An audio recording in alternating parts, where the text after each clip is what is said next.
It's hard to believe that it's the last weekend already. It just seems like we had preseason. Yeah, Parkside's awfully good. They're very balanced. They can score. They can shoot. They have some big guys that can shoot to three. So we got to attend to those, and they have some big guys that can also play inside. So we got to attend to that also, and they have some ability to get the ball to the basket with the perimeter players, and I think defensively they're very sound. Things continue to be. That would be really nice if we could take off where we left off Saturday afternoon, especially as far as shooting the basketball. You know, our guys had really looked for each other, really executed, and you know, for us to be successful this weekend, you know, that is a must. We cannot get sidetracked in any way, shape, or form, offensively or defensively, because that's how good Parkside is.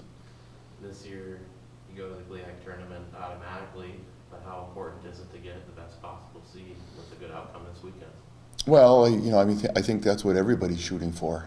You know, it's still crazy who could get the top, you know, the top 4 seeds, of which would be a bye, and then the next 4 get home games, and you know, certainly the schedule will be tough this weekend for everybody, but next weekend especially if you have to play in that, you know, that first round. And you know, but we're all playing, and everybody has a chance to win the conference tournament, and that is a good thing.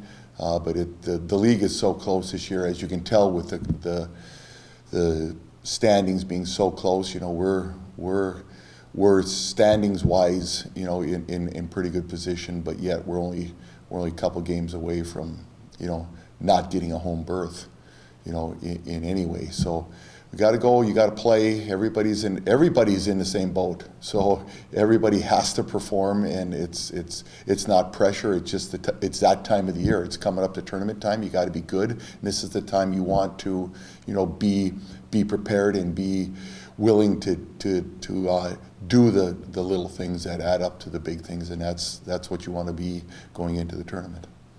Well, there's no question. Him and Dawson and Eric and, you know, Trent and Carter, all those guys are going to get attention, rightfully so. And you know, Owen's going to have to, you know, read the situation and play out of it. You know, if he's getting doubled, he's got to find his teammates. If he's not getting doubled, he's got to make a good move to the basket and, you know, continue to do what he's doing, because he's willing to do that. You know, our perimeter players have to look inside for our inside people, and you know, we got to play inside out and continue to do that. And I think, you know, the key to anybody's success right now is to executing their particular systems and keeping good balance, and that's the way you're going to be successful this weekend and have a run throughout the tournament.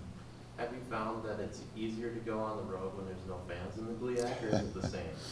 Well, that's a really interesting question, because we've probably been more successful on the road than we've been at home. So it's a challenge either way, especially with the schedule. We've talked about that a lot, how tough it is to be, you know, to get a sweep, how tough it is to win one game. And you know, it's really interesting because we have been more successful on the road. To the system. Well, obviously you have to stick to your defensive system. Last week over at Lake State, Parkside had 6 guys in double figures, and that's really difficult. And I think any coach looking at that stat sheet saying they got 6 guys that can score in double digits makes them hard to guard, and certainly they have that capability offensively. So, you know, again, that's the sign of a good team, of which we said right from the start that Parkside is a very, very good basketball team. As you mentioned, obviously, final week of the year, are there a couple things that you're looking for your team to do this week to prepare you for the GLIAC tournament? One thing, continue to play Tech basketball. That's it.